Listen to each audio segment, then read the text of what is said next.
안녕하세요. 얼마 전 너무나 황당한 일을 겪은 사람으로서 이야기를 시작해볼까 합니다. 일단 먼저 사연 쓰기 전에 심호흡부터 하고 시작해야 할 것 같은데요. 아직도 생각하면 손이 떨리고 발이 떨리는 사건이었습니다. 제 인생에선 결코 일어나지 않을 것 같은 사건이요. 하지만 이번 일을 통해 배운 게 있다면 절대로 쉽게 남을 믿지 않고 좀 더 이성적으로 똑똑하게 살자는 것이었어요. 그러니 저의 이야기가 많은 사람들에게 도움이 되길 바라는 마음으로 사연을 써봅니다. 먼저 저는 새 며느리를 두고 있습니다. 큰며느리는 이혼해서 집을 나가버렸으니 큰며느리를 제외하면 있었다고 과거로 표현해야 맞겠죠. 사실상 이 사연은 큰며느리와 관련된 이야기이기도 합니다. 첫째 며느리, 큰며느리는 저의 자랑이었어요. 사실은 저희 며느리들 모두 저의 자랑거리였죠. 먼저 첫째 며느리는 의사라는 직업에 굉장히 똑똑한 아이였는데 한 번도 자기의 머리를 자랑한다던가 다른 아이들을 깎아내린다거나 하는 일이 없는 아이였어요. 오히려 자기 동서들을 위해 명절날에도 가장 먼저 와서 저를 돕곤 하였죠. 어머님, 제가 워낙에 음식 솜씨가 없어서 도움이 되지 못할까 걱정이에요. 인터넷 레시피 보고 막 무쳐봤는데 고사리 무침 맛 괜찮으세요? 몇 번 무쳐봐도 어머님 손맛이 안 나더라고요, 저는. 아니다, 그게 무슨 말이야. 도와주는 것만으로도 고맙지. 이 새벽에 와서 일하느라 참 고생이 많다. 나 혼자 해도 되는 음식 준비인데 어제도 수술하느라 몸이 덜 풀렸을 텐데 말이야. 앞으로 이런 명절날엔 그냥 쉬어도 된단다. 오지 말고, 응? 어머니 어떻게 그래요. 어머니 혼자 일하실 게 뻔한데. 어머니 곧 있으면 동서들도 오기로 했어요. 방에서 좀 편히 쉬고 계세요. 아버님께 들었는데 청소하시다 발목 삐끗하셨다면서요. 얼른요. 아이고, 나는 어쩜 이렇게 며느리 복이 많을까. 알겠다. 그럼 조금만 쉬다 오마. 그때 둘째 며느리와 셋째 며느리가 들어왔습니다. 둘 다 환한 웃음을 지으며 저에게 줄 선물과 함께 과일 등을 챙겨왔더라고요. 이 새벽부터 다 같이 힘든 내색 하나 없이 웃으며 인사짓는 며느리들. 다들 저에게 며느리 복 많다는 소린 했지만 이때만큼은 그 말이 더욱 상기되곤 했습니다. 둘째 며느리는 온라인 쇼핑몰을 운영하는 사업가였어요. 집에서 아이도 돌보고 쇼핑몰도 하며 일하는 워킹맘이었습니다. 바깥과 안살림 다 하는 게 결코 쉽지 않은데 둘째 며느린 일하는 게 오히려 활기돋고 좋다며 웃는 아이였어요. 요새 말로 슈퍼우먼이라고 하죠. 늘 씩씩한 둘째 며느리를 보면 슈퍼우먼이란 말이 떠올랐습니다. 셋째 아이는 조용히 집에서 살림을 하는 아이였는데 말수는 별로 없어도 자신의 일을 묵묵히 해대는 책임감 있는 스타일이었습니다. 며느리가 길러낸 아이들을 봐도 셋째 며느리가 얼마나 집안 살림을 잘 가꾸는지 아이들을 잘 길러냈는지 알 수 있었죠. 며느리는 아이 교육에도 관심이 많아 곧잘 자기 형님들에게 아이 교육에 관한 정보를 전해주곤 했어요.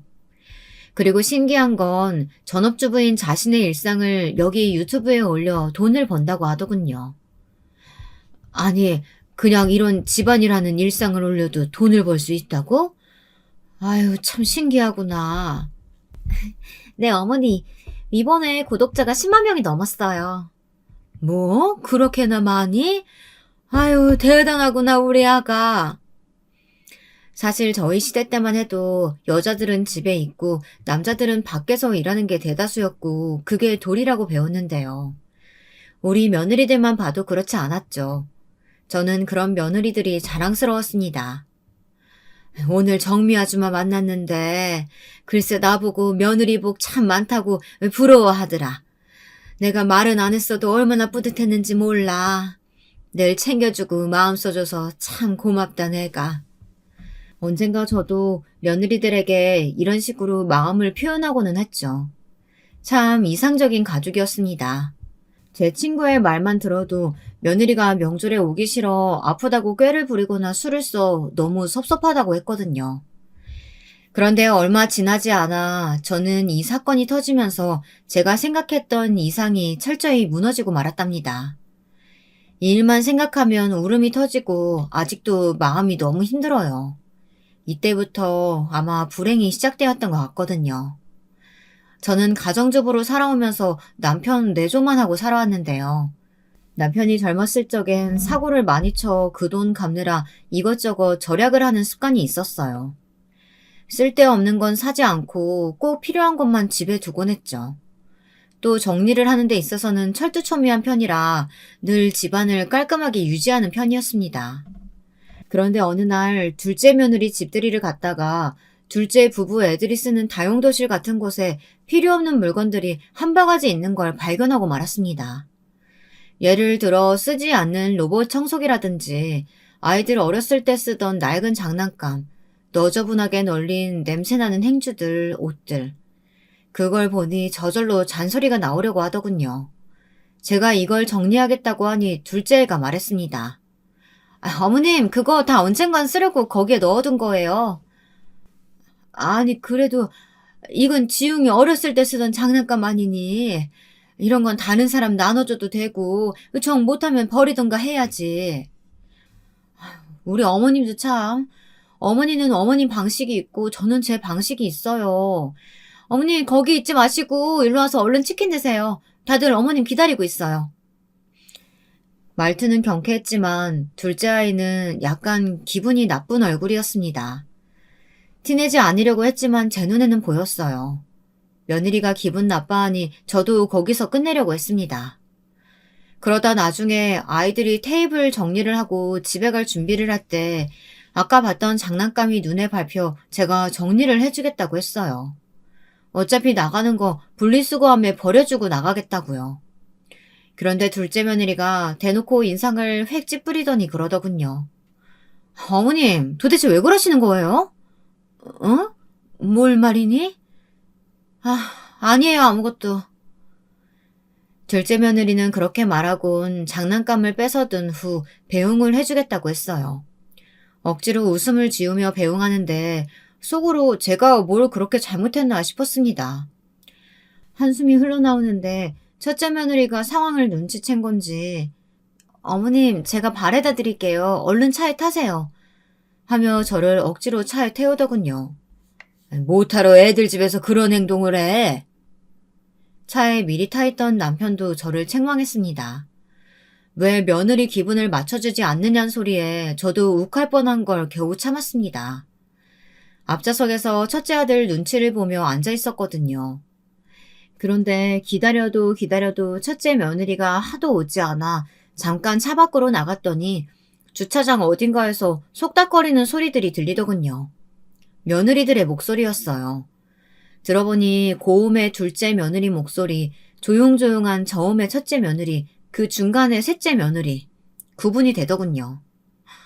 형님, 나 진짜 짜증나 죽는 줄 알았어요. 아니, 어머님 진짜 이러는 거 한두 번도 아니고 맨날 우리 집만 왔다 하면 먼지 쓸어라, 필요 없는 물건 버려라.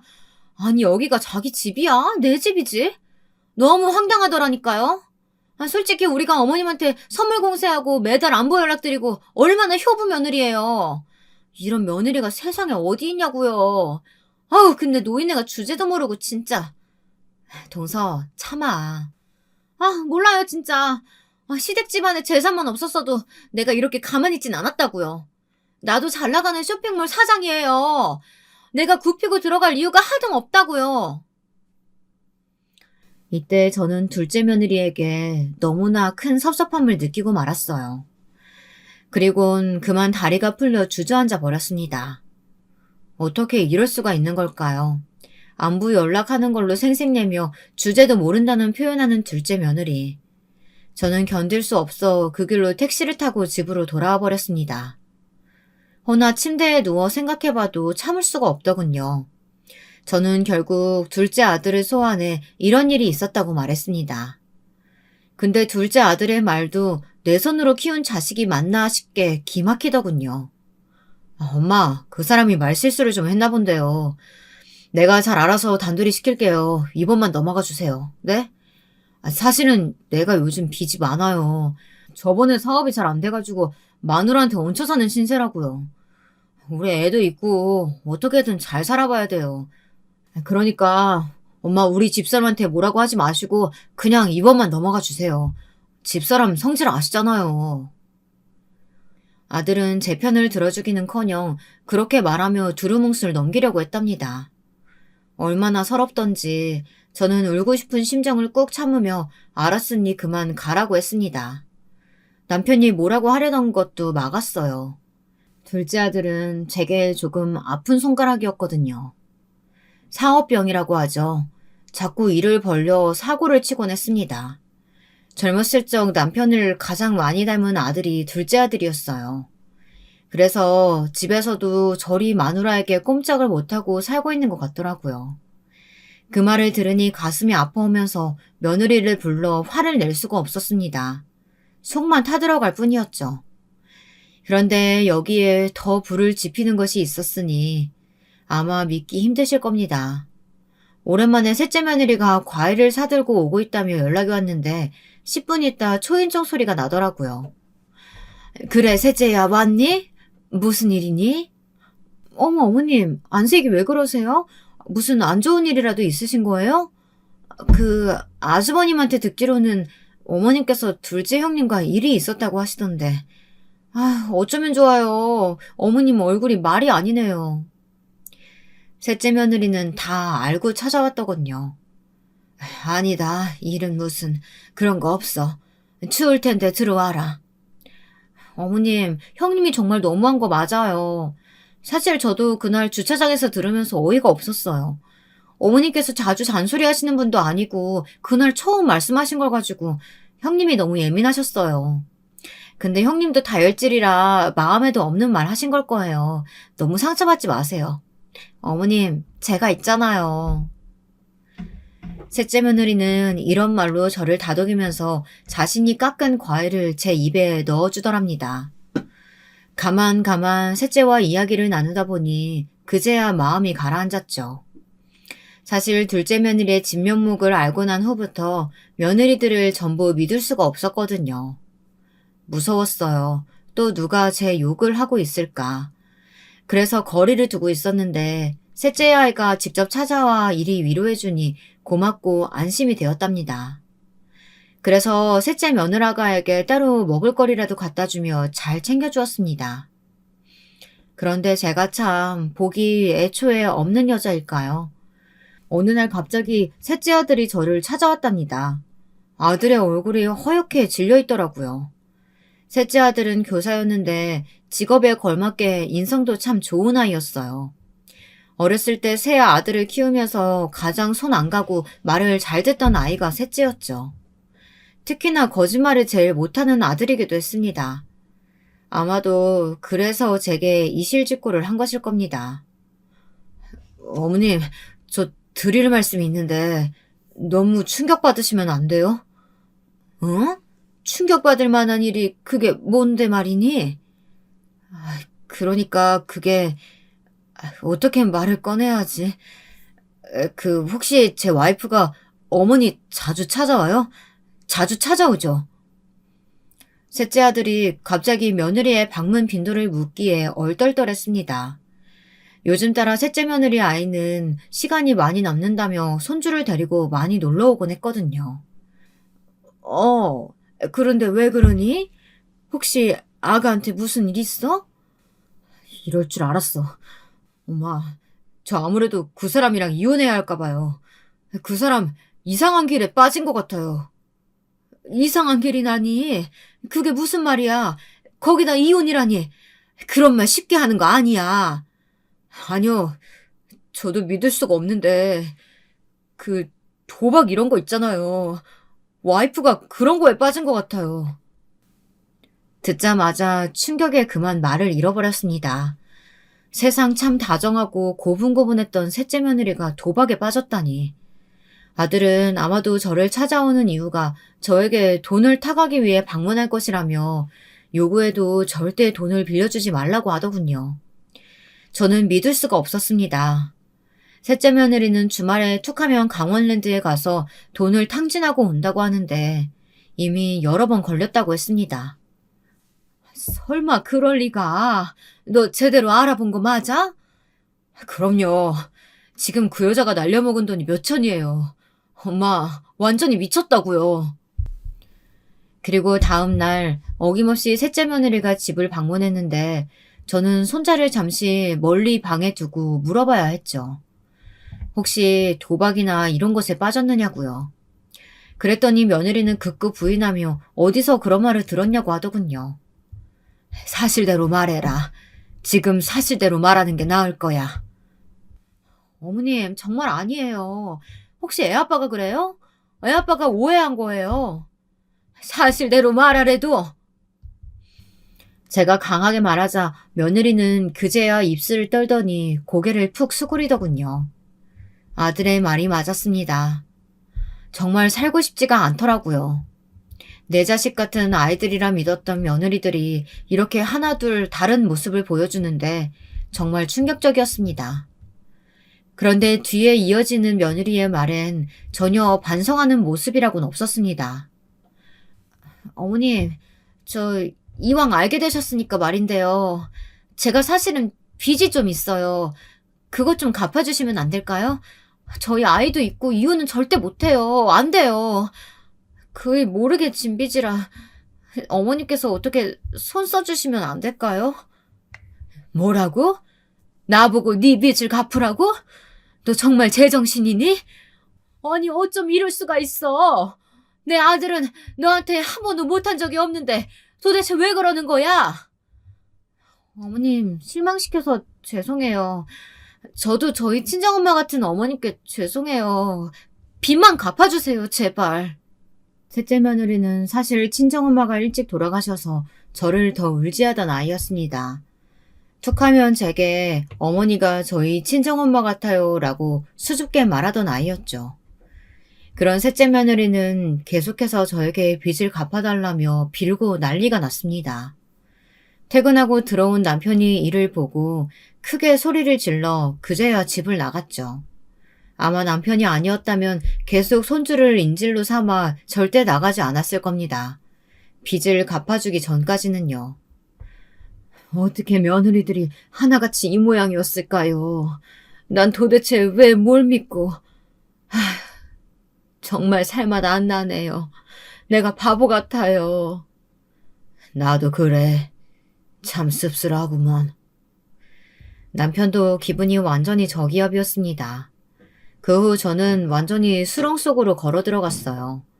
믿었던 며느리 2명이 저랬으니 제가 어떻게 우울하지 않을 수 있었겠어요. 거기다 셋째 아들은 도박에 중독된 며느리와 이혼은 하지 않겠다고 하더라고요. 아이들 때문에 당장은 그럴 수 없겠다며 성인이 될 때까지만 같이 살겠다고요. 엄마, 미안해요. 내가 어떻게든 버텨볼게요. 술에 취해 기운 없이 이렇게 말하는 아들을 보니 가슴이 더 미어졌습니다. 그래, 알겠다. 대신 너무 힘들면 갈라서는 것도 괜찮아. 제가 말해줄 수 있는 건 여기까지였네요. 그렇게 한동안 수렁 속에 있던 저를 구원해준 건 첫째 며느리였네요. 사람에게 상처받은 것 사람으로 치유할 수 있다고 하잖아요. 그 사람이 저에겐 첫째 며느리였습니다. 며느리는 이 사실을 다 알고 급하게 저를 찾아왔습니다. 어머님, 다 들었어요. 동서들 이야기. 상심이 크시죠? 저도 동서들에게 많이 실망했어요. 그땐 사실 이제 며느리라면 치가 떨렸고 더 보고 싶지도 않았습니다. 그랬기에 저는 첫째 며느리를 밀어내며 그냥 저 혼자 추스르겠다고 했습니다. 저희 친정 쪽 어머니가 돌아가시면서 물려준 재산이 상당했고 일부는 남편 사업에 보탰지만 일부는 제가 가지고 있었거든요. 전 첫째 며느리가 그것을 노리는 것 같았어요. 더 이상 상처받고 싶지 않았죠. 얘야, 괜찮으니까 집에 가보렴. 너 바쁘잖니? 나도 할 일 있고. 걱정할 필요 없다. 알겠어요, 어머님. 대신 언제든 대화 나누고 싶으시면 연락 주세요. 아니다. 내가 알아서 하마. 냉담하게 쳐내는 저의 반응에 첫째 며느리는 사실 기분이 안 좋았을 겁니다. 그런데 그럼에도 불구하고 몇 달이 지나건 몇 년이 지나건 저에게 먼저 살뜰히 연락해오고 다정하게 굴어오더라고요.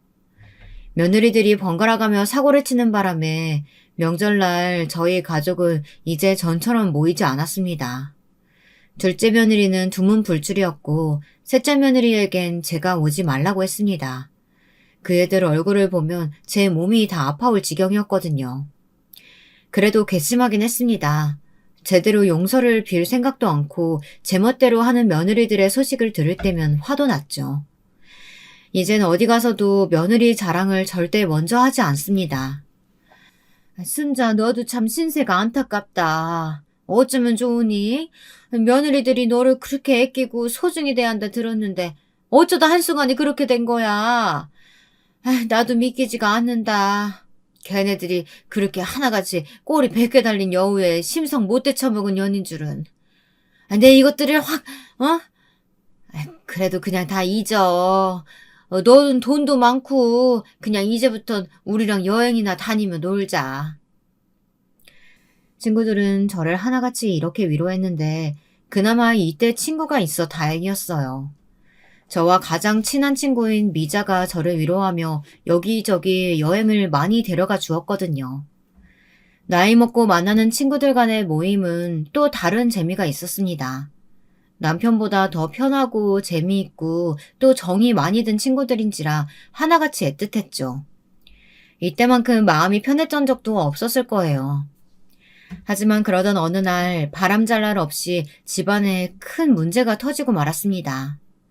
친구들과 여행에서 돌아온 날 캐리어를 들고 문 앞에 도착했는데 둘째 며느리와 셋째 며느리 둘이서 아주 작당을 하고 저를 찾아온 거예요.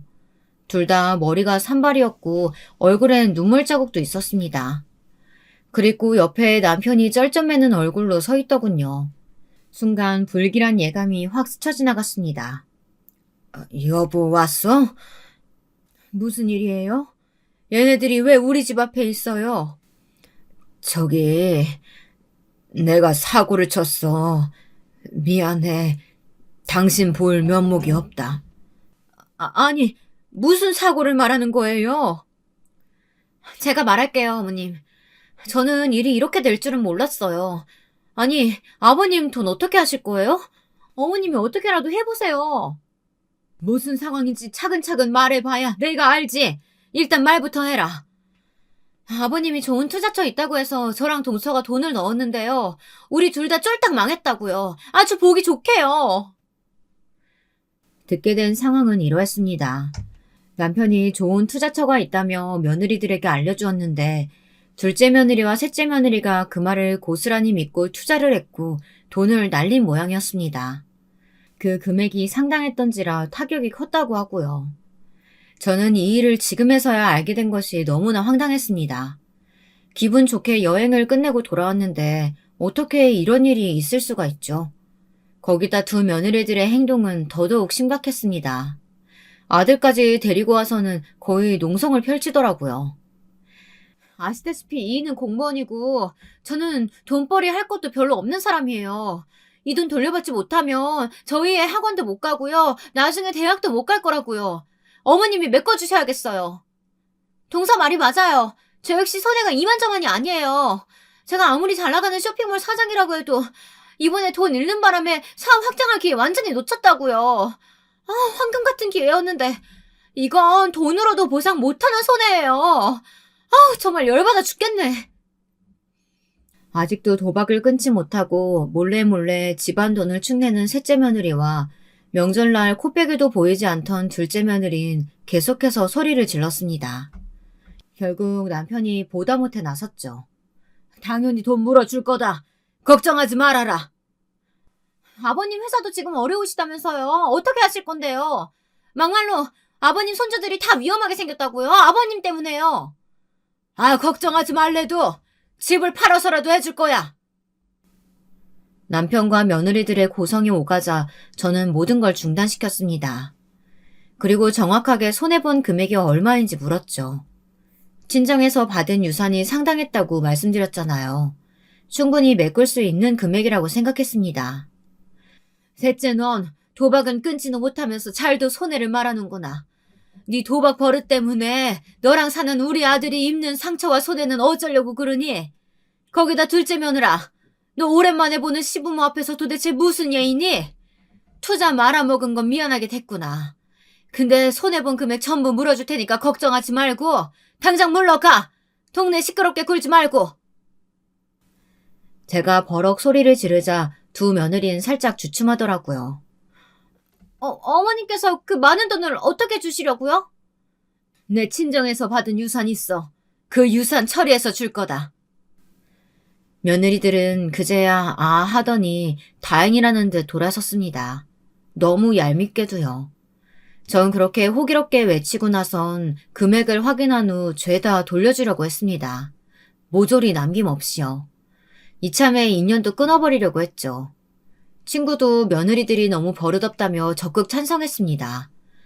근데 며느리들에게 물어줘야 할 돈만이 전부가 아니었습니다. 남편도 이로 인해 타격이 너무 컸고 여기에도 들어가야 할 자금이 있었던 겁니다. 둘째 며느리는 특히 하루가 멀다 하고 문자에 전화에 사람을 아주 괴롭혀댔습니다. 어머님, 입금기한 다 돼가요. 꼭 돈 주셔야 돼요. 이렇게 보내면서요. 둘째 아들이요. 아들은 여전히 며느리 귀에 눌려 찍소리도 하지 못했습니다. 죄송스럽다는 얼굴만 할 뿐 며느리가 바락바락 대들어도 자기 엄마 편 한번 들어주지 못하는 아들이었으니까요. 참 자식을 어떻게 기른 건지 자식 농사가 엉망이었다는 생각이 절로 들더라고요. 아무리 같이 살 맞대고 사는 마누라라고 해도 자기 엄마가 이런 취급을 당하는데 말이죠. 돈이 문제가 아니고 너무 비참했습니다. 결국 저는 친정어머니의 유산을 어느 정도 처분해 며느리들에게 돈을 주고 남편의 회사 자금을 해결했습니다. 그리고 전 이렇게 모든 게 끝나나 했어요. 제발 드디어 끝나길 바랬죠. 며느리란 것들은 입금이 되었음에도 불구하고 고맙다는 말 한마디 없었어요. 한동안은 조용했습니다. 근데 남편이 어느 날 시간이 좀 지나서 술에 취해 이런 말을 하더라고요. 전 이날 뒷목 잡고 쓰러질 뻔했습니다. 사실 말이야. 투자건 솔직히 말해 지금 생각해보니 괘씸하더라고. 무슨 말이에요? 내가 강제로 안 한 것도 아니고 지들이 물어봐서 자료 하나 건네준 걸 가지고 말이야. 그걸 내가 꼬드겼다는 식으로 나왔잖아. 시애비 체면도 있고 그때 나도 당황스럽고 해서 갚아줬지만 당신한테 미안하게 됐어. 뭐라고요? 아니 당신은 그걸 왜 지금에서야 말해요? 알고 보니 남편은 강요한 것도 아니었다고 합니다. 자료 파일 하나 넘겨준 걸 가지고 시아버지 때문에 돈을 잃은 거라고 했다더군요.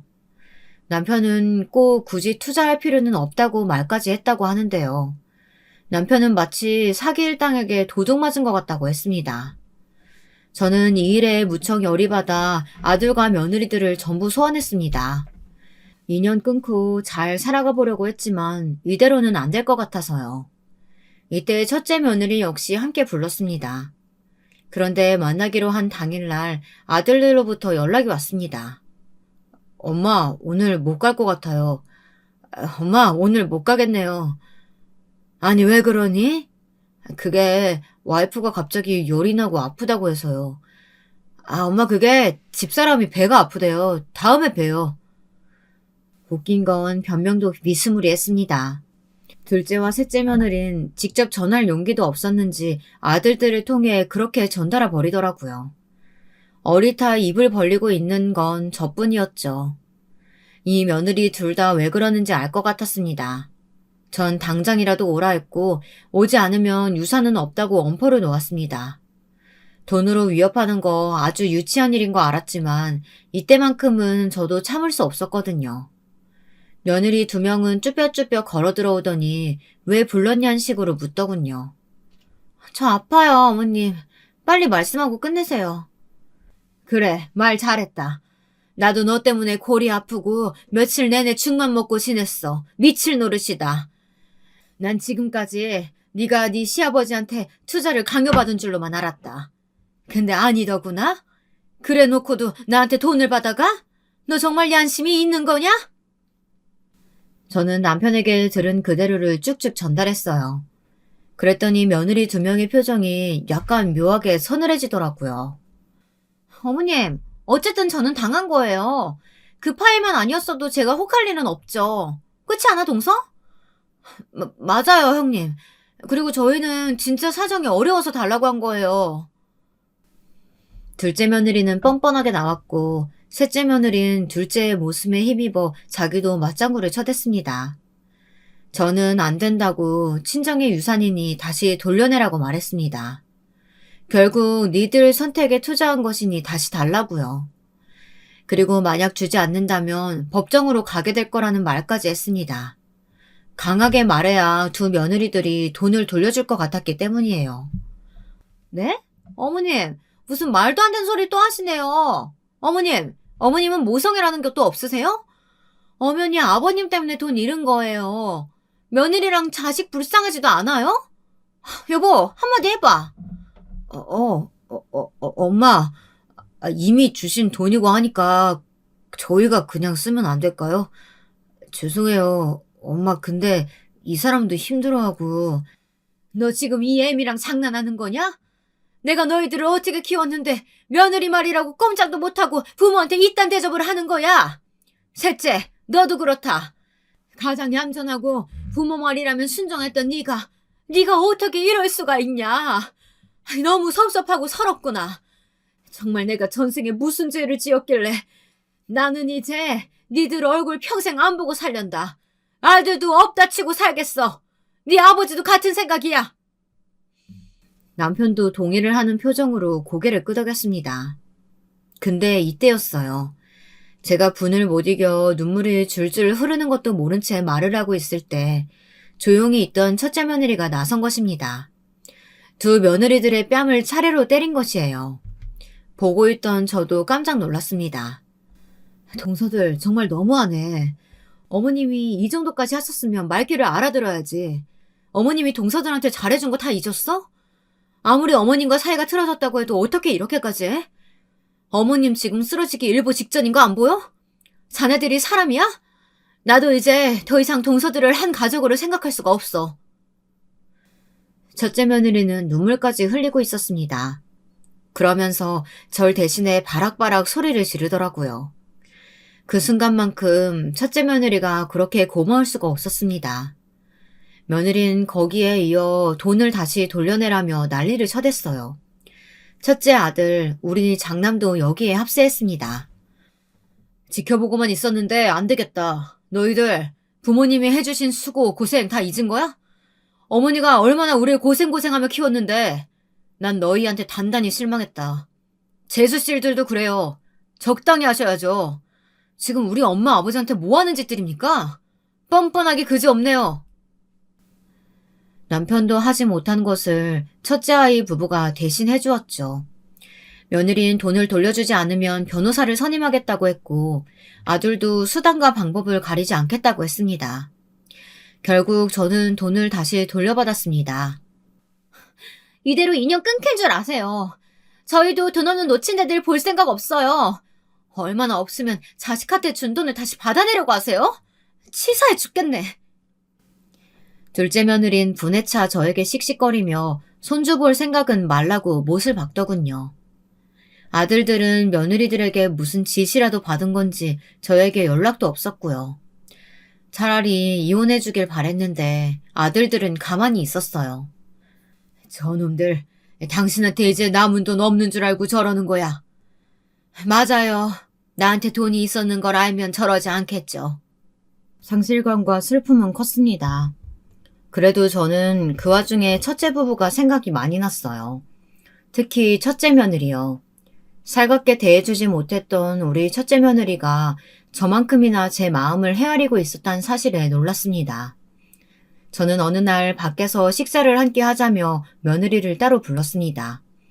그리고 고마운 마음을 담은 돈을 전달했어요. 고맙구나. 그날 네가 내 편 들어준 게 정말 고마웠어. 그간 쌀쌀맞게 대해서 미안하구나. 내가 마음이 너무 상해 있어서 그랬단다. 아니에요, 어머님. 다 이해해요. 어머님께서 동서들에게 얼마나 실망하셨겠어요. 저라도 그랬을 거예요. 셋째 며느린 따뜻한 말로 저를 달래주다가 다 잊자며 제 손을 꼭 붙잡았습니다. 그렇게 저는 화기애애한 분위기에서 첫째 며느리와 헤어졌습니다. 며느리와는 그 후로도 계속해서 연락을 주고받았어요. 가벼운 안부 인사부터 시작해서 장문의 메시지도 보내며 마음을 나누었습니다. 그해 겨울은 첫째 며느리 덕에 참 따뜻했죠. 당신 요즘 얼굴이 좋아 보여. 며느리가 잘해줘서 그런가 봐? 남편은 그런 저를 보고 좋아 보인다며 다행이라고 말했습니다. 첫째 며느리는 실제로도 저와 남편을 이끌고 외식도 자주 했었는데요. 그래서인지 남편과의 사이도 더 좋아졌어요. 명절날 모이는 식구는 적어졌지만 이 정도로도 만족했습니다. 그리고 그 당시만 해도 첫째 며느리에게 무슨 계산이 있었는지 전혀 예상하지 못했죠. 첫째 며느리가 얼마나 무서운 아이인지 알았다면 아마 사연을 쓸 일도 없었을 겁니다. 그러던 어느 날 이 사연을 쓰게 된 사건이 하나 일어나고야 말았습니다. 계기는 제가 가정부를 고용하게 되면서였어요. 남편과 함께 산책을 나갔다 그만 엎어졌는데 허리가 삐끗해서 집안일을 못하게 되었어요. 집에 아무리 돈이 많았어도 절대 가정부를 고용하는 일은 없었는데 이렇게 되니 어쩔 수가 없었습니다. 그래서 지인에게 소개를 받아 가정부 아줌마를 고용했어요. 저보다 10살이 어렸는데 손도 야무지고 아주 꼼꼼하게 집안 청소도 해주시더라고요. 감사하고 마음에 들어 월급도 약속한 것보다 더 챙겨드렸습니다. 사모님, 늘 이렇게 챙겨주시니까 몸둘 바를 모르겠어요. 저번에도 더 챙겨주시니. 그리고 반찬도 너무 감사해요. 고맙긴요. 동생이 내 생각해서 반찬 만들어주니 내가 고맙지. 간도 잘 맞춰주고 우리 남편도 만족해 해요. 그나저나 벌써 정이 들어버려가지고 나중에 헤어질 때 섭섭할 것 같아. 그러게요, 사모님. 저도 그래요. 동양 사람이라 그런지 더 그렇네요. 어느 날 대화를 나누다 가정부 아주머니가 저와 고향이 같다는 걸 알게 됐습니다. 고향 사람을 너무 오랜만에 만나 그런지 반갑더군요. 그 때문인지 쉽게 친해질 수 있었어요. 저는 그때부터 동생이라고 불렀어요. 그리고 당시 첫째 며느리가 저희 집 근처로 이사를 오며 아들과 자주 들렀는데요. 첫째 며느리를 가정부 아줌마에게 소개해드리기도 했습니다. 동생, 우리 며느리예요. 내 하나뿐인 며느리. 며느라, 우리 집 일 도와주시는 분이야. 어머, 안녕하세요. 어머니께 이야기 많이 들었어요. 잘 챙겨주셔서 감사합니다. 아니에요. 사모님이 오히려 더 잘 챙겨주시는걸요. 그런데 어느 날부턴가 가정부 아주머니가 약간 저희 첫째 며느리를 불편해하는 기색을 보이더라고요. 며느리가 불쑥 방문할 때가 있었는데 그때마다 방에 들어가 있다든지 급하게 화장실 청소를 한다든지 하며 자리를 피했습니다. 동생, 혹시 우리 며느리가 불편하게 한 거 있어요? 네? 매번 자리를 피하는 것 같아서 혹시 나 없을 때 우리 며느리하고 무슨 일 있었나? 아니에요, 사모님. 그럴 리가요. 좋으신 분인데요. 어느 날은 너무 궁금해서 대놓고 묻기도 했는데 급하게 아니라고 말을 하더군요.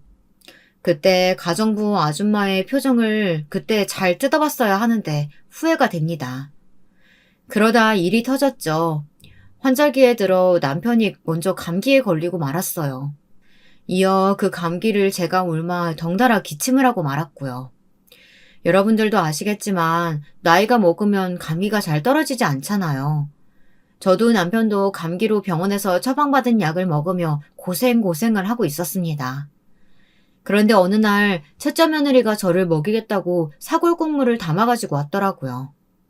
제가 사골국물을 좋아한다는 것을 알고 준비한 것이었어요. 아이고, 손 많이 가는 음식을 못하러.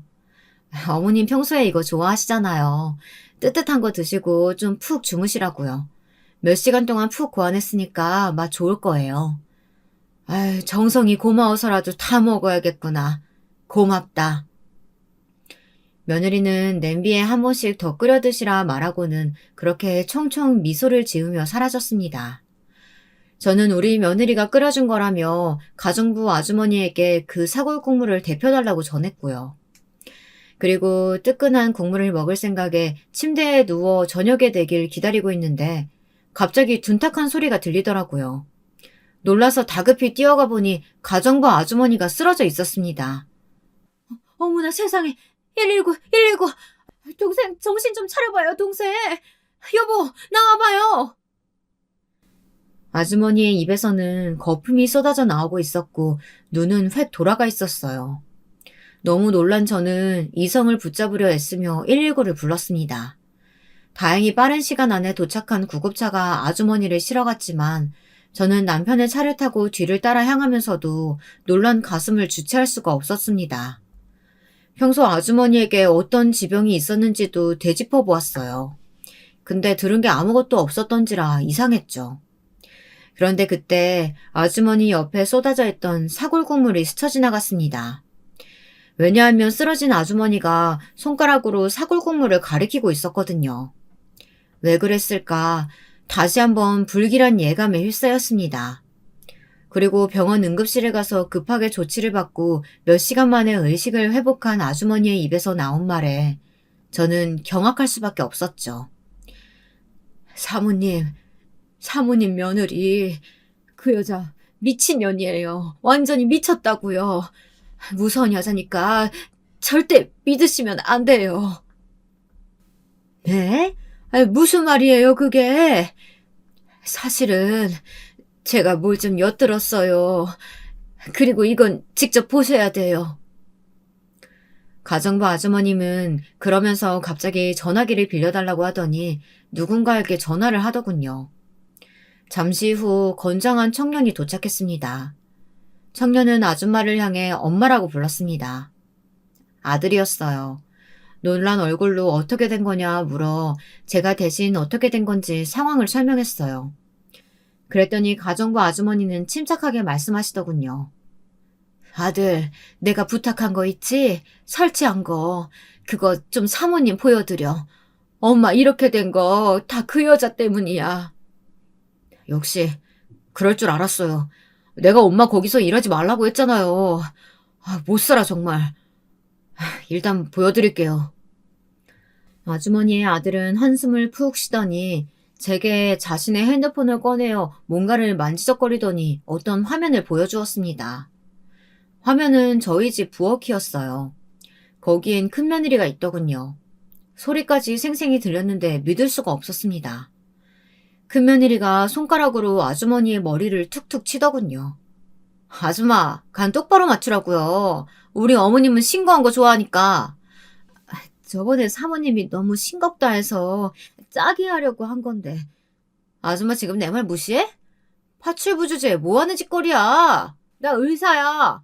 그러니까 그냥 닥치고 내 말 들어. 그리고 좀 이따 우리 집에 가져갈 반찬도 만들어 놓고. 그게 제일 중요하니까 잊지 마. 아주머니는 화면을 응시하더니 이것뿐만이 아니라고 했습니다. 큰며느리는 번번이 자신을 무시했고 이렇게 하대하는 걸 제게 말하면 가만두지 않을 거라고 위협도 했다고 하더군요. 아주머니는 무서움을 느껴 말은 하지 못하고 대신 증거를 모으고자 CCTV를 설치했다고 합니다. 자신의 아들을 시켜서요. 그러다가 너무 충격적인 걸 듣게 됐어요. 제가 아까 뭔가 엿듣게 되었다고 했잖아요. 저는 사모님 큰며느리가 그냥 미친 사람인 줄로만 알았어요. 근데 정말 그걸 넘어서 정말 무서운 사람이더라고요. 그 여자가 자기 친구랑 전화를 하는데 글쎄 사모님 재산 이야기를 하고 있었어요. 요즘 자기 친정 사정이 안 좋아서 사모님 재산이 자기 거 되려면 아양을 떨어야 한다면서 어떻게든 그 재산을 다 자기 거로 만들어야 한다고 수단과 방법을 가리지 않을 거라고요. 그러니까 그 사골 국물이 그냥 국물이 아니었던 거군요. 그 안에 뭐가 있었던 거군요. 그래서 동생이 이렇게 누워있게 된 거고. 모든 게 이해가 되는 순간이었습니다. 저희 친정의 재산이 많다는 거, 그게 저에게로 넘어왔다는 거, 그거를 낱낱이 알고 있었던 건 큰며느리 뿐이었어요. 머리 좋은 첫째 며느리가 그걸 알고선 저를 이용하고 목숨까지 위협해 이참에 재산을 넘어오게 하려고 했던 거였죠. 둘째와 셋째 며느리가 떨어져 나갔을 때 셋째 며느리가 속으로 박수를 치고 있을 거라고 생각하니 너무나 소름이 돋았습니다. 아니 어쩌면 그 두 며느리가 저와 사이가 멀어지도록 조장한 것이 큰 며느리였을 수도 있었어요. 여보, 이게 말이 돼요? 정말 지금 나 정신 놓을 것만 같아요. 이 몹쓸 년을 봤나. 내 이것들 당장 가만두지 않을 거야. 아들놈도 분명 알고 있었을 거라고. 남편은 흥분을 해서 난리가 났고 저는 잠시 멍해 있다 겨우 정신을 차렸습니다. 그리고 남편의 휴대폰으로 큰며느리에게 문자를 했습니다. 큰일 났다. 너희 시애미가 응급실에 실려갔구나. 빨리 오거라. 30분 후 기다렸다는 듯 첫째네 부부가 들어왔습니다. 며느리와 아들 모두 다요. 근데 멀쩡히 있는 저를 보자 큰며느리의 얼굴이 당황스러움으로 번지더군요. 전 그 자리에서 바로 며느리의 뺨을 쳐버렸습니다. 망설일 것도 없었어요. 엄마 왜 그래요? 아니 그보다 엄마 응급실에 실려갔다면서 왜 가정부 아주머니가 누워있는 거예요? 엄마 괜찮으세요? 네 처가 한 짓 넌 모르는구나. 하지만 며느라 넌 알지? 날 독살하려고 했지? 그 국물에 뭘 탔는지 모르겠지만 넌 감옥행이야. 거기서 아주 평생 썩게 만들어줄 거다. 내 모든 걸 걸고. 어머니 도대체 무슨 쉰소리세요? 아니 무슨 말을 하는 건지 전 하나도 모르겠는데요. 정신이 어떻게 되신 거예요? 전 바로 며느리의 뺨을 한 번 더 날렸습니다. 아들이 말리려 들자 아들에게도 있는 그대로 했습니다. 근데 여기선 큰며느리는 끝까지 본색을 숨기며 정말 짐승처럼 날뛰더라고요. 어머님 억울해요 전. 제가 뭐 독살? 어머님을 죽이려고 했다고요? 그 유산이 얼마라고 제가 그런 짓을 했겠어요. 저 의사예요. 잘 나가는 의사. 더 상대할 필요가 없다 생각하고 경찰을 불렀습니다. 믿고 싶지 않았지만 밝혀진 바로 사골국물 안엔 치사랑의 독성 성분이 들어있었습니다. 만약 제가 국물을 들이켰다면 전 아마 이 글을 쓰지도 못했을 거고 사랑하는 남편, 친구의 얼굴도 보지 못했을 겁니다. 그 후 며느리는 당연히 재판을 받았고 감옥에 들어가게 되었습니다. 나름대로 좋은 변호사를 사 어떻게든 형량을 줄이려고 했지만 저도 남편도 결코 봐주지 않았죠. 결국 치열한 법적 공방 끝에 마땅한 형량을 받았습니다.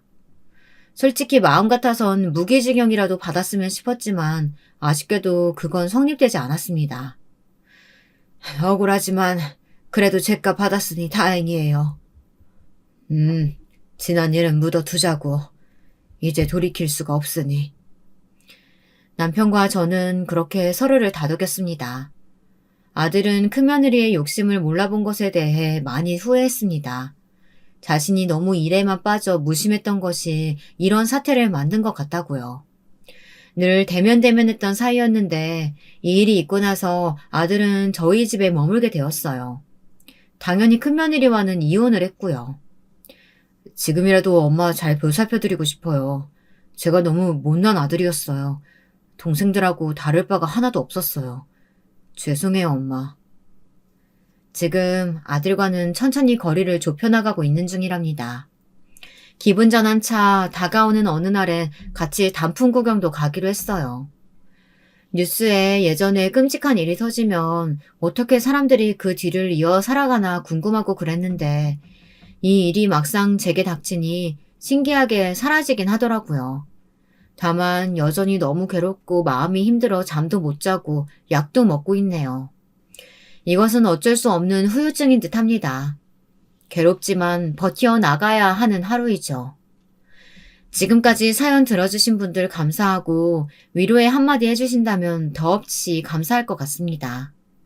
그리고 마지막으로 자식이든 며느리든 너무 다 믿지 마세요. 재산도 숨길 수 있다면 숨기시고 어느 정도 본인을 지키는 것이 중요한 것 같습니다. 저도 제 입으로 이런 말을 할지 몰랐지만 어찌됐든 이런 끔찍한 일을 겪어보니 며느리는 특히 더 못 믿겠더라고요.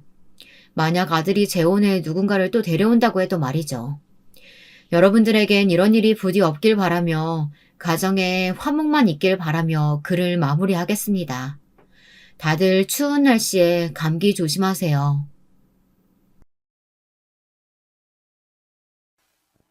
저는 20대 시절을 거의 공장에서 보냈어요. 하루 종일 돌아가는 컨베이어 벨트, 시끄러운 공장 소음, 작업 반장의 목소리. 지금은 가물가물하지만 가끔 TV에 그런 게 나오면 안 좋은 기억들이 많이 떠올라요. 저는 집이 가난해서 공부를 잘했지만 대학은 꿈도 못 꾸었고 여자라 해서 고등학교만 졸업하고 바로 공장에 취직을 했거든요. 그런 저를 안쓰러워하시던 건 어머니였어요. 아이고, 우리 용이가 똑 부러지고 뭐든 잘하는 애인데 남자로 태어나지 못한 게 아쉽다. 장남으로 태어났음 엄마가 어떻게든 공부를 끝까지 시켰을 텐데. 미안하다, 용이야. 아니에요, 엄마. 그런 말 마세요. 나 공장에서 월급도 받고 열심히 살고 있어요. 하는 일도 만족하고요. 사실 체력이 그리 좋은 편이 아니었기 때문에 공장에서 일하는 게 너무 힘에 부쳤지만 그때는 그래도 어머니를 위로하고자 그런 말을 하곤 했어요. 그리고 공장 일을 하다 결국 쓰러져 나가지 못하게 된 이후론 어머니 뵐 낯이 없어 한동안 연락도 못 드리고 지냈죠. 낡은 방 한 칸에 쪼그리고 앉아 앞으로 뭘 하며 살아야 하나 일자리 고민을 하면서 말입니다. 그런데 사람이 죽으라는 법이 없는지 그때 제 처지를 안쓰럽게 여겨주시던 주인 아주머니께서 내려오셔선 어머 어머 왜 그래 처녀 어디 아파? 아 그게 아니고 몸이 좀 안 좋아서요. 아이고 몸이 많이 안 좋나 보네. 입술이 퍼런 게 공장 일이 많이 힘들었나 봐. 네 괜찮아요. 저기 그러지 말고 그럼 차라리 저기 세탁소에서 일을 해보는 게 어때? 세탁소요? 사람을 뽑는다고 그러더라고. 거기서 일 배우는 게 차라리 공장보다 낫지 않을까? 월급도 나쁘지 않게 주는 것 같던데 할 생각 있음 내가 말해줄까? 결국 저는 주인 아주머니의 말 맞다나 세탁소에 가 열심히 할 수 있다고 간곡히 부탁한 끝에 일을 할 수 있게 되었습니다. 뭐든 일이 다 그렇겠지만 처음엔 세탁소 일도 만만치 않게 어려웠어요. 처음 하는 일이라 실수도 많았고요. 특히 가장 난감했던 건 옷을 다리면서 모르고 구멍을 낸다든지 단추를 이상하게 꿰매 욕을 먹는 그런 일들이었어요. 아니 이거 내일 면접인데 어쩔 거예요? 죄송합니다. 제가 변상해 드릴게요. 정말 죄송합니다. 아이고 사장님, 우리 직원애가 일 배운 지 얼마 안 돼서 그래요. 한 번만 너그러이 생각해 주세요. 제가 변상해 드릴게요. 그런데 그 시절 저는 인복이 참 많은 사람이었던 것 같아요. 세탁소 아주머니께서는 제가 어떤 실수를 하시든 간에 절대 제 월급에서 한 푼도 깎지 않고 모두 자신이 돈을 내주셨어요. 그러면서 사람은 누구든 다 실수하면서 배우는 거니 울지 마라. 고 말씀해 주셨죠. 그런 아주머니의 배려 덕분에 저는 더 열심히 성실하게 일을 배워나갔어요. 조금이라도 가게에 보탬이 되기 위해서였죠. 그러다가 남편을 만나게 되었습니다. 남편은 뭐랄까 유머가 있는 사람이었어요. 그 시절의 남편을 생각하면 늘 웃는 상이었고 유머를 던져 분위기를 밝게 만드는 사람이었죠. 거기다 언젠가부턴 은근슬쩍 저에게 호감을 던지었기에 세탁소 아주머니도 저 사람하고 잘 되면 좋겠는데 하고 말하곤 했어요. 이거 요 앞 슈퍼에서 샀는데 하나 사니까 하나 더 주더라고요. 드세요. 저기 자꾸 이러시면 부담스러운데. 안 드시면 놓고 갈 거예요. 처음에야 낯을 가렸지만 남편은 꽤나 적극적으로 애정 공세를 하였고 저는 어느 순간부터 남편에게 호감을 느껴 서로의 부모님을 뵙는 자리까지 가게 되었습니다. 사실 저는 가난한 환경에서 자란 것과 달리 남편 쪽은 부유했고 남편 역시 대졸자로 번듯한 회사까지 다니고 있는 사람이었어요. 그래서 연애도 망설이게 되었고 연애를 하면서도 이 사람과 결혼까지 할 수 있을지 고민이 되었어요. 막상 시어머니를 뵙기 전부터 떨리더라고요. 그래도 저는 제 주변에 워낙 좋은 분들을 두었기 때문에 시부모님 역시 제가 정성껏 모시면 언젠가 마음에 저를 두실 거라고 생각했어요. 하지만 실제로 시부모님을 보니 그 기대가 깨졌죠. 그리고 호구조사가 시작되었는데요. 아휴, 그래. 내가 오라고 하긴 했는데 몇 가지를 묻긴 물어야겠네. 부모님은 두 분 다 살아계시고? 아, 네, 살아계세요. 두 분 다 시골 마을에서 농사 지으십니다. 농사? 돈은 없는 집안이구만. 엄마, 무슨 그런 말을 해. 성실하신 분들이에요. 조용히 하고 있어라. 듣자하니 아가씨는 공장 다녔다 하던데? 아, 네. 그러다 세탁소 일을 배우게 되어서 지금은 거기서 일하고 있어요. 사실 말이야. 나는 세탁소에서 일하는 며느리는 보기 싫었어요. 우리 아들도 좋은 회사 다니고 애 아빠도 사업하는 사람인데 아무래도 격이 안 맞잖아요. 아가씨는 괜찮아요? 네? 아가씨가 괜찮겠냐고. 여기 집안 들어오면 그에 맞는 격을 배우고 갖춰야 할 텐데. 그때는 시어머니의 의중을 몰랐습니다. 조용히 물러가라는 암시가 들어있는 말이었지만 저는 그냥 고개만 주걱거렸어요. 며느리 되면 잘 모시겠습니다 라는 말을 하면서요. 그런데 시어머니는 한참을 그 말을 듣고도 아무 말 하지 않았어요. 그때 조용히 계시던 시아버지가 한마디 얹으셨는데 사실상 그 말 한마디로 결혼이 성사되었다 해도 과언이 아니에요. 애는 얌전한 것 같은데 그냥 결혼시키지 그래. 그렇게 결혼은 성사되었지만 참 돌이켜보면 눈물이 많이 나는 결혼식을 치루었던 것 같습니다. 그도 그럴 것이 형편의 차이라는 게 결혼식에서도 드러났으니까요. 남편 쪽 하객들은 한눈에 봐도 부티나는 사람들이 좋은 옷을 입고 꽉 들어차 있었고 저희 쪽엔 시골 어르신들 몇몇 분이 지팡이 짚고 왔다 갔다 하시는데 시어머니는 못마땅한 얼굴로 그걸 보시더니 뭐라 중얼거리더군요. 제 결혼식이지만 막상 시부모 눈치가 많이 보이던 그런 서글픈 결혼식이었습니다. 그 눈치 보기는 시집살이로 그대로 이어졌습니다. 저희는 시댁 어르신들의 말씀대로 몇 년 시댁에 살다가 분가를 하기로 했는데 이때 시집살이는 눈물이 찔끔 나올 정도로 매웠습니다. 일단 시어머니는 따로 밥을 해주시는 가사도우미 분들을 쓰셨는데도 제게 요리를 배우라며 부엌에서 일을 시키시곤 했습니다.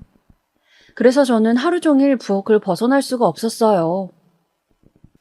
여자가 이 정도는 할 줄 알아야지. 너 분가해서 우리 기찬이 밥은 해줘서 회사 보내야 할 거 아니니? 근데 이거 국맛은 왜 이래? 아줌마, 이거 아줌마가 한 거예요? 아니요. 작은 사모님이 한 건데요. 아휴, 얘, 너 이거 국 좀 먹어봐라. 못하고 서 있어? 얼른 한 그릇 떠먹어보라고, 국자로. 네. 맛이 어떠니? 먹을만 하니? 당시 시부모님 굉장히 음식을 싱겁게 드시는 편이었어요. 그래서 적당히 가늘에 국을 끓여도 그걸 가지고 한 소리를 하시더라고요. 제가 말을 못하고 있자 음식도 못한다며 쯧쯧거리고 주방을 나가시는데 순간 서러움이 물밀 듯 물려왔습니다. 가사 도우미분들이 괜찮냐며 제 어깨를 다독이셨을 정도였죠. 제게 탈출구는 남편과 함께 쓰는 방이 아니었습니다. 안 쓰는 식기들을 모아두고 있는 작은 창고가 있었는데 5평도 안 되는 작은 창고 먼지 더미 속에서 쭈그려 앉아 있는 것이 가장 마음이 편했어요. 그 외 어디에도 제 공간은 없었어요.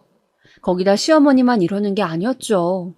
형님과 아주버님이 하던 사업이 잘 안 돼 시아버지 사업을 같이 하기 위해 두 분이 잠시 시댁에 살게 되셨는데 그때 시어머니의 차별은 말도 못했습니다. 저는 그래도 처음에 형님을 좋아했어요. 동서, 오늘 일 나가면 방 청소 좀 부탁해. 그 탁자 위에 있는 거는 건들지 말고. 서류들인데 동서가 봐도 모를 거야. 네, 알겠습니다. 아, 그리고 오늘 집에 늦게 들어올 것 같은데 따로 밥 좀 준비해 줄 수 있을까? 근처 그 시간에 먹고 올 데가 마땅히 없어서. 미안해, 부탁 좀 할게. 네, 그럼요. 편히 갔다 오세요. 우리 동서 항상 고마워. 동서 없었음 어쩔 뻔했나 싶어. 저는 그때까진 형님이 저를 정말 가족으로 동서로 생각하시는 줄 알았어요. 낯가림이 많고 수줍은 저와는 달리 밖에서 남자들처럼 일하고 다니며 자기 할 말 다 하는 형님의 모습이 멋져 보이기도 했죠. 그래서 형님을 은근히 동경하며 더 잘해드리곤 했습니다. 늦은 밤에도 형님 좋아하시는 반찬들로다가 만들어 한 상 차려드리고 때론 형님의 푸념을 들어드리기도 했습니다. 동서, 우리 시어머니 만만치 않지? 거짓말은 못하겠네요. 그래, 나도 알지. 어머님은 나한테도 엄하셨어. 그래도 동서, 곧 나갈 때가 올 거니까 그때까지만 참아. 그때부턴 자유야. 때론 이런 말씀으로 위로해 주시기도 했어요. 그때마다 감사한 마음으로 형님을 대하곤 했어요. 그런데 어느 날 불현듯 벌어진 일로 저는 마음에 큰 상처를 입고 말았습니다. 어느 날 형님께서 일하시느라 늦게 들어오시던 날이 있었습니다. 형님 식사는 늘 밤에 따로 차려야 했기 때문에 자던 중에도 일어나 식사를 차리곤 했습니다. 그런데 이날은 김장을 한지라 제가 너무 졸려하자 가사도우미 아주머니 분께서 자기가 하겠다며 자라고 하시더라고요. 그래서 감사하다 말씀드리곤 잠에 청했습니다. 근데 주방에서 고함 소리가 들리기 시작해 그 소리에 깨어보니 한바탕 난리가 나 있었습니다. 아줌마, 지금 국에 유리 조각을 넣으면 어쩌자는 거야? 나 이거 먹고 죽으라고? 아줌마, 이거 지금 고소하면 아줌마 인생 끝이야. 죄송합니다, 사모님. 점심때 그릇이 깨졌는데 그게 거기에 들어갔나 봐요. 사골 국물이라 같은 흰색이라. 제가 밤눈이 어두워서 그만 실수했어요. 죄송합니다. 살려주세요. 이게 살려달란 말로 될 일이야? 내가 죽을 뻔했는데. 그제야 형님 성격을 알게 되었는데 형님은 굉장히 다혈질이더라고요. 자기의 안전에 무척 예민하신 분이었고요. 한번 열이 받으니 화라산처럼 불타올라 막 소리를 치시는데 가사도우미 분은 아무 말도 못하고 울고만 계시더라고요. 우는 그분의 모습이 딱하고 저에게도 책임이 있는 것 같아 나섰습니다. 형님, 제가 원래 차려야 하는 식사인데 사람이 바뀌어 이런 실수가 생긴 것 같아요. 원래 아주머니 밤눈 어두우신 거 저도 알고 있었는데 미처 생각 못했어요. 죄송해요, 형님. 지금 밤이니까 내일 얘기하시는 건... 지금 동서 나 훈계하니? 네? 나 훈계하냐고? 형님, 어떻게 제 뺨을... 몇 초 뒤에 알았지만 제가 형님에게 뺨을 맞았더라고요. 너무 놀라 말을 잇지 못하고 있는데 형님은 불붙은 얼굴로 계속해서 고함을 내질렀어요. 내가 동서동서 거리면서 잘해주니까 진짜 가족으로 인정받은 것 같아? 착각하지 마. 너 우리 집 며느리 아니야. 어디 감히? 형님, 무슨 말씀이세요? 형님 저를 보면 친동생이 생각나신다고 그러셨잖아요.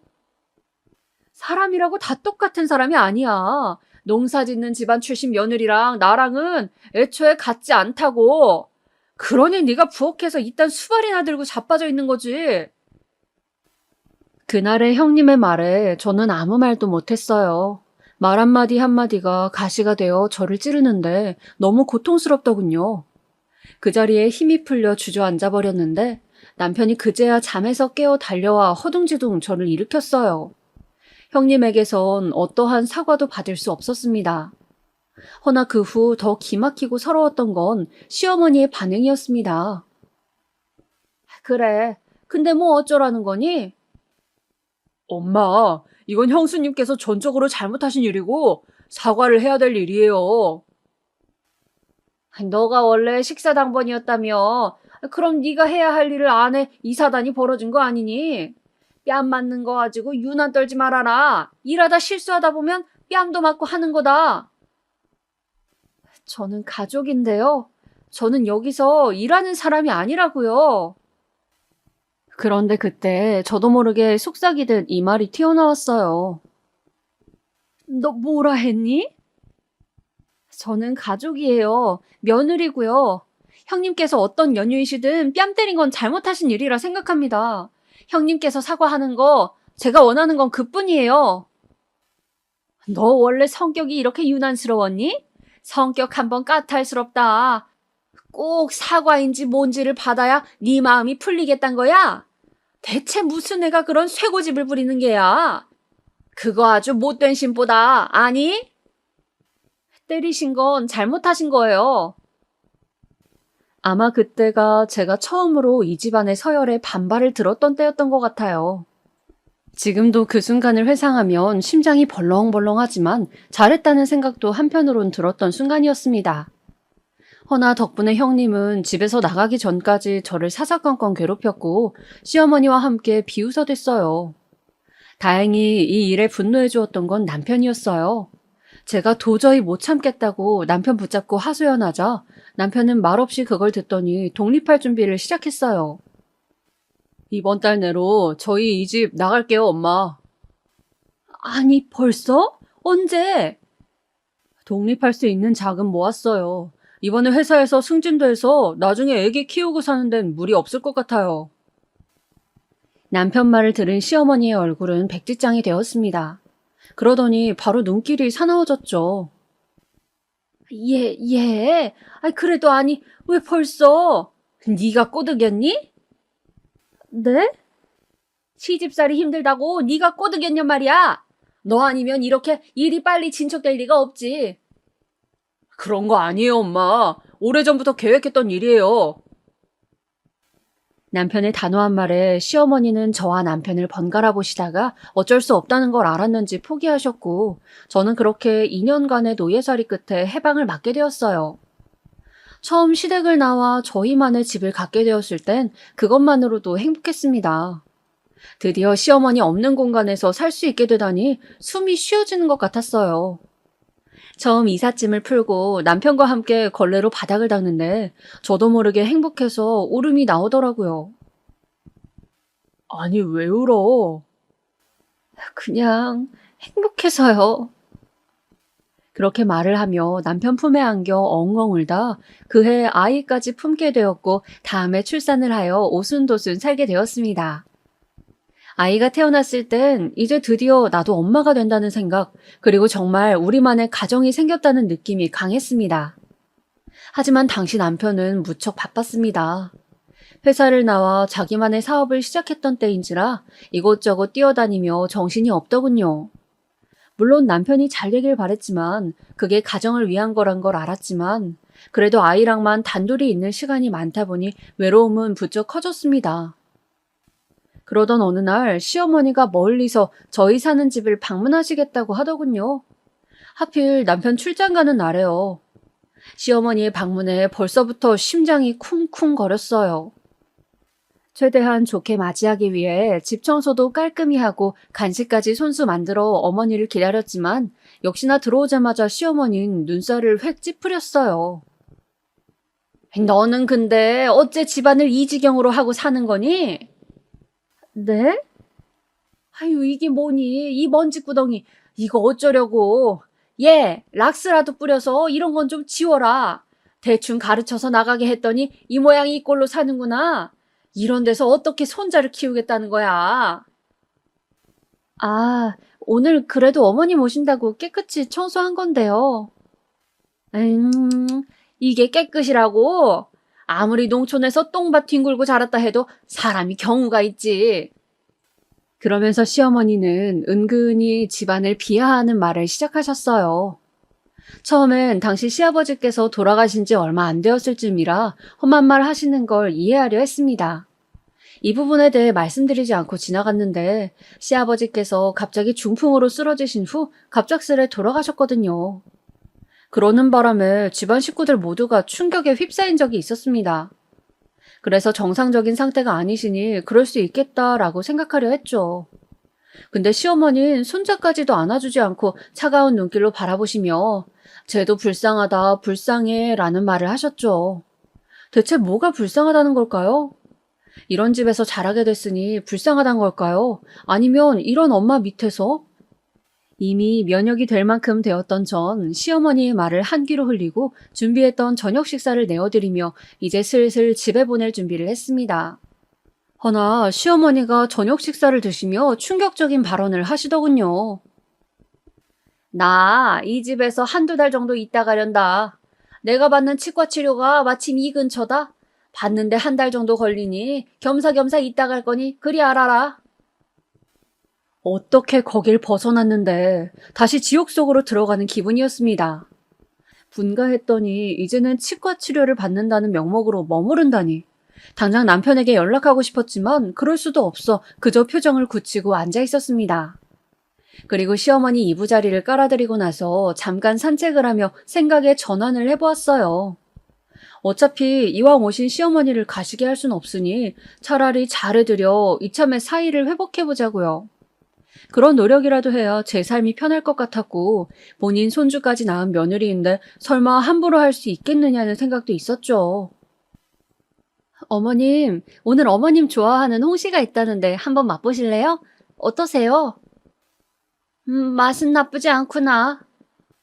그래요? 다행이다. 제가 다음에 또 사다 드릴게요. 지내는 동안 제가 성격에도 없는 애교까지 떨어뜨리며 싹싹하게 구니 시어머니도 기분을 좋게 가져가시는 것 같았습니다. 거기다 몰랐는데 시어머니는 약주를 좋아하셨어요. 제가 약주를 한두 잔 타드리고 술상을 만들어드리면 그렇게 좋아하시더군요. 시어머니의 약점이라면 약점이었죠. 시어머니는 약주만 드시면 자신이 했던 시집살이부터 시작해 시아버지와 있었던 일, 심지어 형님들 흉까지 보셨습니다. 걔들은 가끔 싸가지가 없어. 뒤에선 아마 내 흉도 볼 게다. 다들 잘났으니 뭐 날 시애미로 생각이나 하겠니? 아니에요. 무슨 말씀이세요, 어머님. 어머님이 시어머니신데요. 아니다. 네가 몰라서 그래. 아휴, 그래도 넌 그런 게 없으니 참 편하다. 성격도 둥글둥글하고. 그나저나 그때 맞은 뺨은 아팠니? 큰며느리가 때린 뺨 말이다. 아, 그거요? 마음이 아팠죠. 그랬구나. 미안하다. 나도 그날은 큰며느리 눈치 좀 봤어. 걔가 자기 편 안 들어주면 아주 지랄을 해대는 성격이란 말이다. 나도 아주 개성격 맞추느라 골치가 아파. 시어머니는 심지어 그날의 일까지 사과하셨어요. 근데 그 말을 들으니 괜히 눈물도 나고 마음도 뭉클하더라고요. 우리 시어머니가 그래도 날 마음에 담아두고 계셨구나. 지옥 같은 한 달일 줄 알았지만 그렇게 약주를 같이 해드리며 친해진 시어머니는 상당히 인간적으로 저를 대해주기 시작하셨어요. 물론 본인 손주도 이뻐해 주셨고요. 그러니 저도 시어머니 모시는 게 훨씬 전보다 마음이 편했죠. 하지만 일은 시어머니가 살던 곳으로 돌아가시기 전날 터지고 말았습니다. 그날은 시어머니가 집에 있는 게 답답하다며 저에게 밖에 나갔다 오자 하더군요. 근데 마침 눈도 내리고 길이 얼어붙어 혹여나 다치실까 걱정이 되었습니다. 어머님, 저 다른 날 가면 안 될까요? 지금 길이 많이 미끄러울 텐데. 아니다, 괜찮아. 나 잘 걸어. 게다가 네가 같이 가주잖니. 내가 이렇게 부탁한다. 집에 있으니 너무 답답해서 그래. 내가 원체 몸에 열이 많지 않니? 알겠어요. 대신 조심하셔야 해요. 제 손도 꼭 잡으시고요. 그렇게 시어머니의 계속된 부탁을 거부할 수 없었던 터라 어쩔 수 없이 저도 동행하게 되었죠. 역시나 길가는 많이 미끄러웠고 저는 혹시 몰라 어머님의 손을 꼭 붙들고 조심조심 걸었습니다. 그런데 갑자기 어머님께서 새로 생긴 밥집이 궁금하다며 빠르게 제 손을 놓고 가시더니 말리기도 전 그 사이에 윽 하는 비명소리가 들리더라고요. 그리고 어머님께 다가갔는데 떨리는 목소리로 손이라고 하시더군요. 손목을 보는데 덜렁거리는 게 보였습니다. 손목이 완전히 꺾여 있으셨죠. 어머, 어떡해. 어머님 잠시만 기다리세요. 119를 불러야겠어요. 다행히 곧바로 119가 왔고 어머님은 가는 내내 꽤 많이 고통스러워하셨고 해줄 수 있는 게 없던 저는 그저 어머님의 다치지 않은 손만 붙잡고 울면서 병원으로 향했어요. 응급실에 도착하고 조치가 취해지자 어머님의 소식을 듣고 남편까지 달려왔습니다. 어머님이 넘어지셨어. 빙판길에. 그래? 많이 놀라셨겠네. 어머님은 괜찮으세요? 근데 남편이 물음과 동시에 시어머니 눈길이 저쪽으로 돌아가더니 하는 말이 너무 당황스러웠습니다. 네가 밀었지? 네? 네가 민 게 아니냐? 무슨 말씀이세요, 어머님? 제가 어머님을 왜 밀어요? 너다. 분명 네가 밀었어. 어머님 혼자 넘어지셨잖아요. 어머님 기억에 문제라도 생긴 거 아니에요? 말도 안 된다. 네가 분명히 내 쪽으로 다가왔다.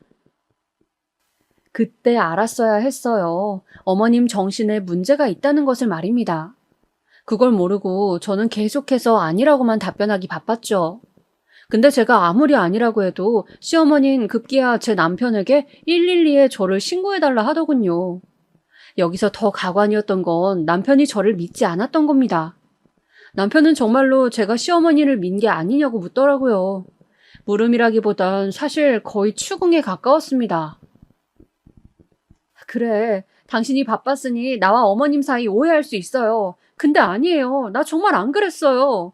내가 이걸 왜 해명하고 있어야 하는지도 모르겠는데. 그래, 네 말 다 알겠는데 솔직히 모르겠다 나는. 절 못 믿겠다는 남편의 말. 저 역시 단단히 실망할 수밖에 없었습니다. 어떻게 같이 살부비고 사는 여자가 누군가를 밀었을 거란 그런 흉악한 짓을 했을 거라고 생각할 수 있단 말인가요? 여러분들이 저라면 어떠실 것 같으세요?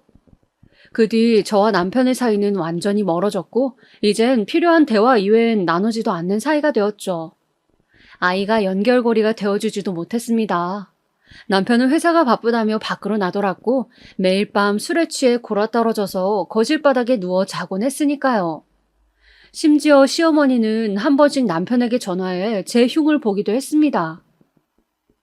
조심해라. 쟤 무서운 애니까. 어제는 내가 꿈을 꿨는데 쟤가 음식에 뭘 타고 있더라. 그런 말을 듣고 있자니 저도 너무 스트레스를 받았고 제대로 된 양육도 하지 못했습니다. 그러다 보니 부부싸움도 많아졌습니다. 당신 애 보기에 너무 관심 없는 거 아니야? 제발 일찍 좀 들어와요. 나도 혼자 애 보는 거 힘들어요. 가정주부면 애 보기도 당신 일 아니야? 그러라고 내가 월급 갖다 주는 건데 뭐가 힘들다고 징징거려. 어디 네가 돈 벌어볼래? 아주 복에 겨워가지고. 뭐라고요? 당신 지금 뭐라 했어요? 복에 겨운 소리 좀 하지 말라고. 내가 당신이 우리 엄마한테 한 짓만 생각해도 치가 떨려. 그래도 내가 아무 말 안 하고 참아주잖아. 당신 설마 내가 아직도 그랬을 거라 생각해요? 당신 정말 미쳤어? 아마 결혼 생활 중 저의 가장 큰 적은 시어머니도 아닌 남편이었을 겁니다. 가장 사랑을 줬던 존재가 등을 돌려 알 수 없는 존재로 변해버리고 말았으니까요. 남편은 가정주부란 이유로 저를 무시하고 비난했습니다.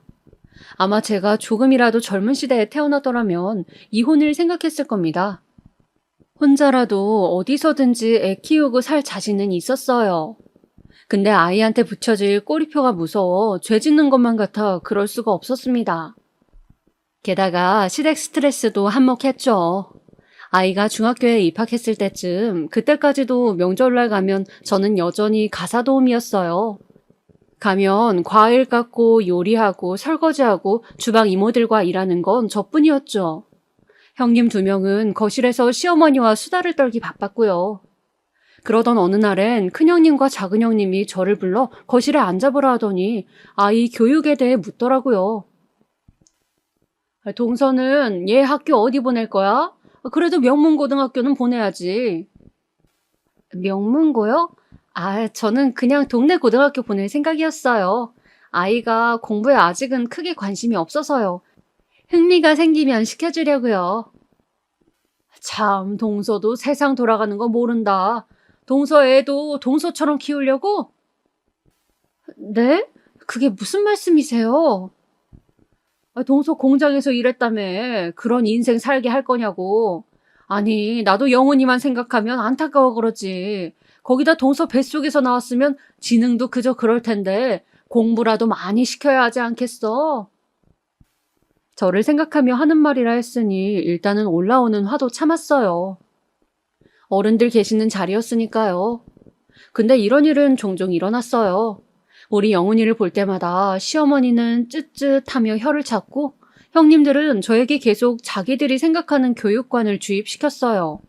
그것도 꼭 저를 비꼬면서 말이죠. 동서, 부모로서 져야 할 책임이란 게 있는 거야. 영훈이 저 머리로 명문고라도 안 가면 나중에 후회한다니까? 지금이라도 영어 공부도 좀 시키고 어쩜 동서는 그리 책임감이 없는 거야? 제가 그렇다니까? 뭐든 지 맘대로다. 유전자를 저딴 거 줬으면 노력이라도 해야지. 결국 폭발한 제가 싸늘한 한마디를 던져 두 형님의 입을 막아버렸죠. 제 아들 일, 제 일이니 알아서 할게요. 그러니 어머님도 형님들도 아무 말 하지 마세요. 솔직히 형님들이나 시어머니에겐 말 안 했지만 우리 영훈이 학교에서 공부 무척 잘하는 아이였어요. 선생님들도 하나를 알면 열을 이해하는 영재라는 말을 하곤 했죠. 굳이 이야기할 필요성을 느끼지 못해 말하지 않았지만 그것도 모르면서 나불대는 시댁 식구들이 정말이지 얄미웠습니다. 하지만 어차피 우리 영훈이가 좋은 대학에 들어가면 자동으로 알게 될 테니 아무 말 안 하고 있었죠. 역시나 우리 아들이 최고 명문대에 들어가니 다들 입이 벌어져 어떻게 교육시킨 거냐 묻고 난리가 났죠. 동서 대단한데? 아니 나 우리 둘째 영어학원 보내야 하는데 어디 보낸 거야? 좀 알자. 학원은 따로 안 보냈어요. 그냥 알아서 혼자 공부했어요. 저희 영훈이 어렸을 때부터 워낙 영재 소리 듣고 자라서요. 영훈이가 영재 소리를 들었다고? 아니 동서 그걸 왜 말 안 했어? 그냥 말할 필요성을 못 느껴서요.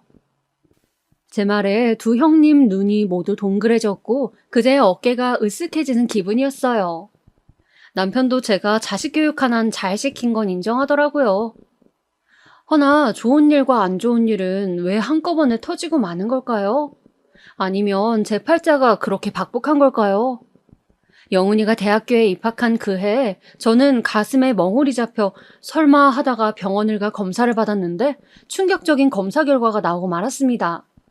검사를 듣자마자 그 자리에 주저앉고 말았죠. 유방암이십니다. 유방암이요? 의사는 조금 시기가 늦었기 때문에 가슴을 모두 절제해야 한다고 하셨고 여기에 새로 가슴을 만드는 성형수술까지 하자고 하셨습니다. 제 나이 또래들이 유방암에 많이 걸린다는 이야기를 들었지만 막상 암 진단을 받으니 정신적인 충격이 더 컸던 것 같습니다. 제가 참고 살아온 세월이 모두 암덩어리가 되어 돌아온 것만 같았죠. 하염없이 눈물만 흘리며 진료실에서 나왔어요. 그런데 그런 저를 보고도 남편은 야, 가슴 잘라내면 된다며. 별것도 아닌 것 같고 청순 떨긴. 너 때문에 돈이 얼마나 나갔는진 아냐? 검사 비용만 얼마였는 줄 알아? 어휴, 거기다 성형 비용까지. 성형은 보험 적용도 안 돼. 이렇게 말하더군요. 남편 말은 그냥 무시하고 집에 와 서글픔에 주섬주섬 입원할 준비를 했습니다. 대학에 가 있는 아들에겐 수술이 끝나고 소식을 전해주었고요. 그런데 아들이 저를 보러 온 날 마침 시어머니와 남편도 같이 왔더군요. 말은 못되게 하셨지만 그래도 며느리 수술이라고 왔다고 생각했습니다. 와주셔서 감사합니다. 그래 쉬어라. 나도 온 김에 건강검진도 받고 그러려고 온 거다. 하지만 시어머니의 목소리는 어딘가 차가웠죠. 이상함을 느끼다 어머니께서 남편과 저녁을 먹고 오겠다 하길래 저는 진통제를 맞고 잠을 청했습니다. 그런데 잠들어 있는 와중 두 사람의 목소리가 어렴풋이 들리더라고요. 저도 모르게 그 목소리에 귀를 기울였는데 자는 줄로만 알고 이어갔던 두 사람의 대화는 복귀하기 싫을 만큼 끔찍했어요. 너 얼른 새장가 들어야겠다. 네? 새장가 들라고. 얘 가슴 잘라내고 몇 달 뒤 또 성형하고 그래야 한다며? 그 돈이 다 얼마니? 거기다 한 번 암 걸린 사람은 또 걸릴 확률도 높아요. 사지가 멀쩡해도 데리고 살까 말까 할 판에 무슨 암 걸린 여편네를 데리고 살아? 너 평생 병수 발할래? 근데 애가 있어서 아시잖아요. 영훈이 어차피 다 컸잖아. 성인인데 니들 갈라서는 게 뭐 문제 되겠니? 이러다 발목 잡히면 큰일 난다. 이때 제거해야 돼. 지금 안 떼내면 나중에 힘들어진다. 엄마 말 들어. 아휴, 알겠어요. 엄마 말도 일리가 있네요. 생각해 볼게요. 그리고 두 사람이 나갔는데 제 눈이 그제야 떠졌어요. 그제야 정신이 차려진 느낌이었습니다. 뜨겁게 차오르는 배신감이 수술의 통증도 가뿐하게 눌렀어요. 입안에 모래알을 머금고 하루하루 속이 타들어가는 기분이었죠. 그런데 그로부터 일주일 후 정말 운명이라고밖에 볼 수 없는 일이 일어났습니다. 어느 날 시어머니가 통곡을 하면서 병실로 들어와 오열을 하기 시작했어요. 무슨 일이세요, 엄마? 나 어떡하면 좋으니? 의사가 나 시한부랜다. 6개월 남았대. 간암이랜다. 네, 뭐라고요? 아니, 그게 정말이에요? 내가 만나봐야겠어요. 갑작스레 들려온 소식에 놀라긴 했지만 오열하는 시모를 보니 이상하게 마음은 차분해졌습니다. 남편은 의사를 만나고 오더니 새파랗게 질린 얼굴로 시어머니를 붙잡고 그러더군요. 엄마 어떡해요? 알고 보니 시어머니는 간암 말기였고 이미 손을 쓸 수 없는 상태였습니다. 간은 침묵의 장기인지라 그 징후를 알기가 힘든데 오랜만에 저 만나러 병원 온 김에 건강검진을 받았던 시모가 청천벽력 같은 소식을 알게 된 거였죠. 이 소식에 아주버님의 형님들까지 모두와 눈물을 떨구며 슬퍼했습니다. 하지만 여기서 인간의 본성이 한 번 더 드러나더군요.